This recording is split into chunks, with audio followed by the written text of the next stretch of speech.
This discussion is going to talk about the practical approach to enlightenment.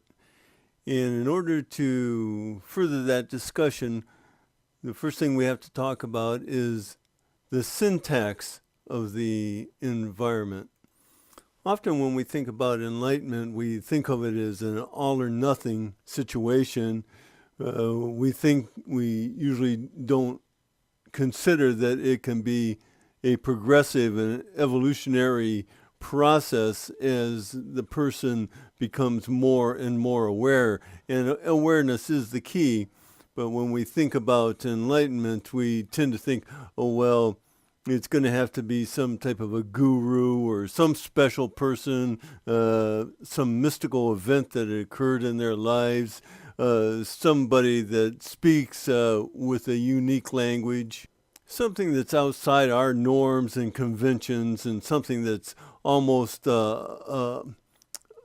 beyond our grasp and our reach. In other words, it's almost like once we buy into the concepts, it's like playing a spiritual lottery. You'd almost think that you have to get lucky to achieve enlightenment, even if you follow all their prescribed methods. But we find that that's not the case, and in fact, just you and I and ordinary people can reach this state of awareness simply by being disciplined and having an unbending intent to that achievement. But again, in order to accomplish these things, you would have to know the syntax in which they're placed and the way everything interacts. Now, maybe some of these spiritual revelations will happen. They're likely to happen. Maybe they'll all happen, and you will become, instantaneously enlightened rather than progressively. But that is not necessarily it's not necessary for that to be the case. You can achieve enlightenment in a much more practical approach.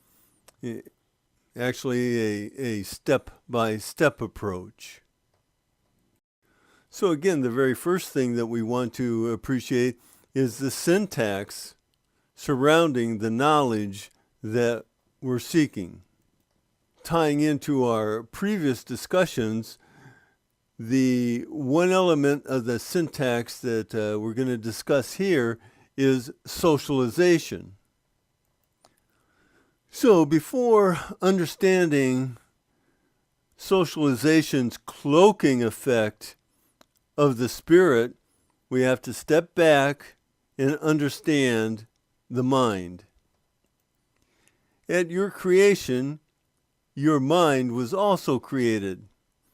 Installed would probably be more accurate.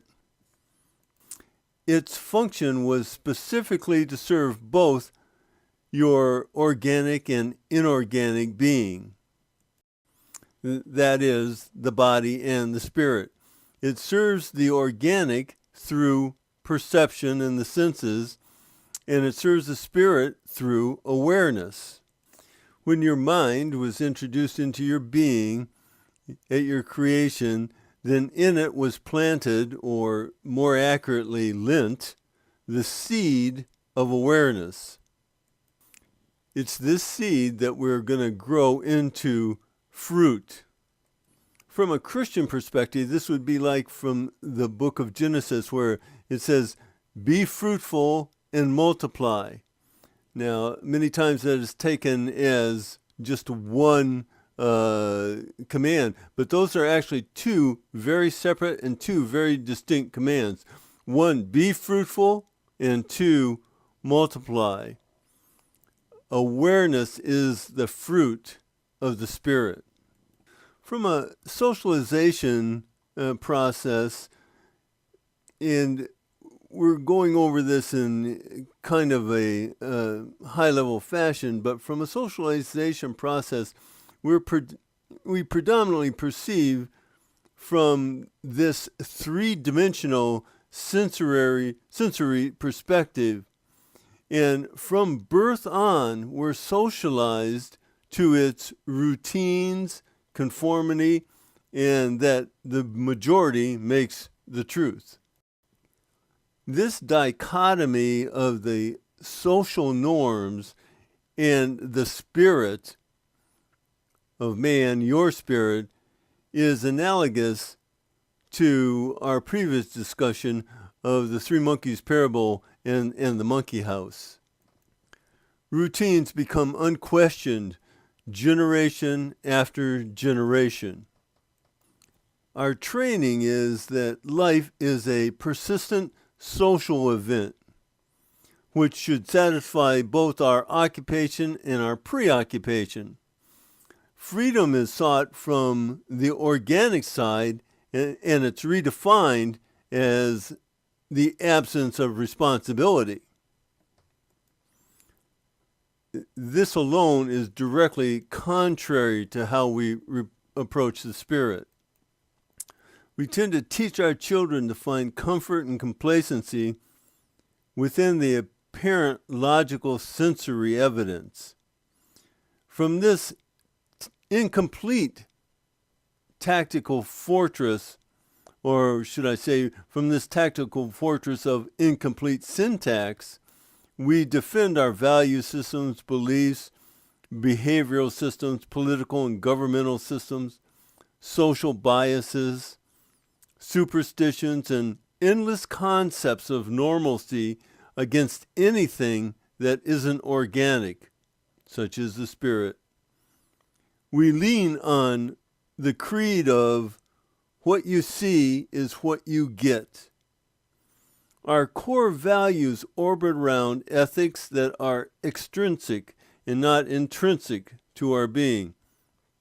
Our organic conceptions propel us to look outward for truth, beauty, and purpose, and we see them as the building blocks, both social and commercial, for the housing and progress and acceptance.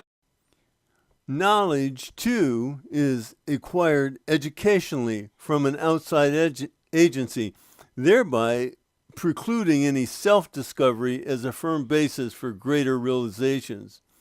We can discover things within, but because they are perceived to be subjective rather than universally objective, then they must be relegated to essentially hang from the center of the monkey house. Consequently, our purpose is only considered perceivable from the viewpoint of the extrinsic logic that is reason-based and socially accepted, regardless of what new worlds, realities, and functionalities we can see and learn from our very own nature.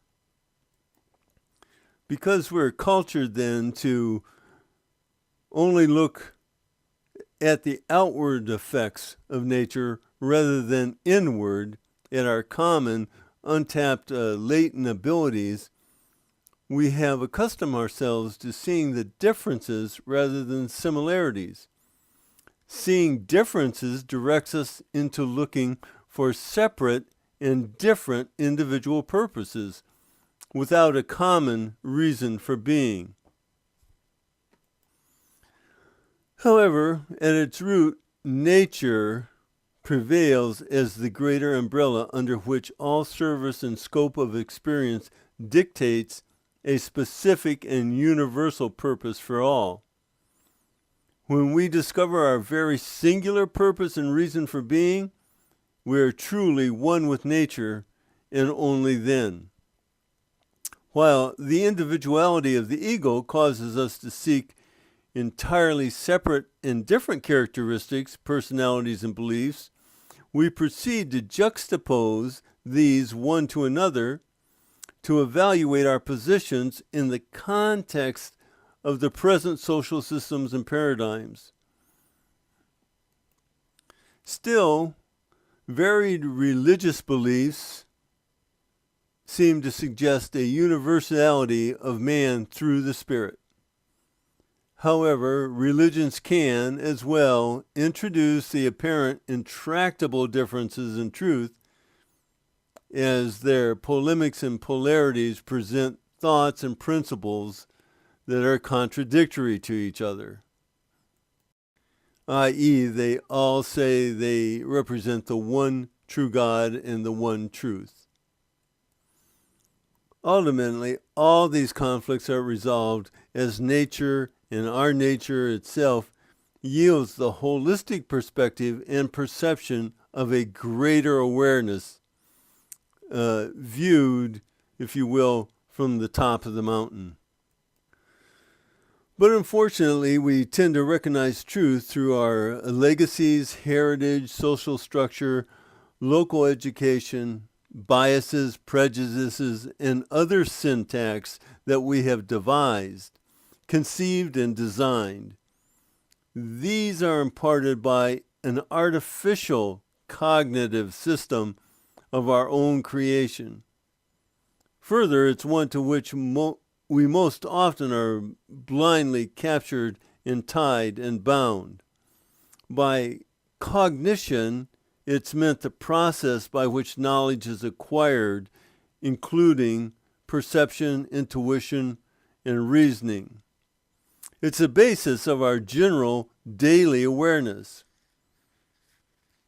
We are, so to speak, knocked from the ladder of deeper thought and back to the cognition of our daily three-dimensional lives. Albert Einstein once wrote that imagination is more important than knowledge. Without imagination, the doors to perception that lead to a heightened awareness cannot be opened. With a new heightened awareness, you perceive not only through the senses, but with a bodily knowledge that intensifies natural abilities to see and feel ordinary daily circumstances differently. It's these new awarenesses that offer us a new path to our reason for being. One of the most fundamental realizations to come from a greater awareness is that the new cognitive system that you're coming to understand is enveloped within the paradox. And it is precisely the paradox that will be subject of the next discussion. So, until that video, I am wishing you peace, comfort, and awareness.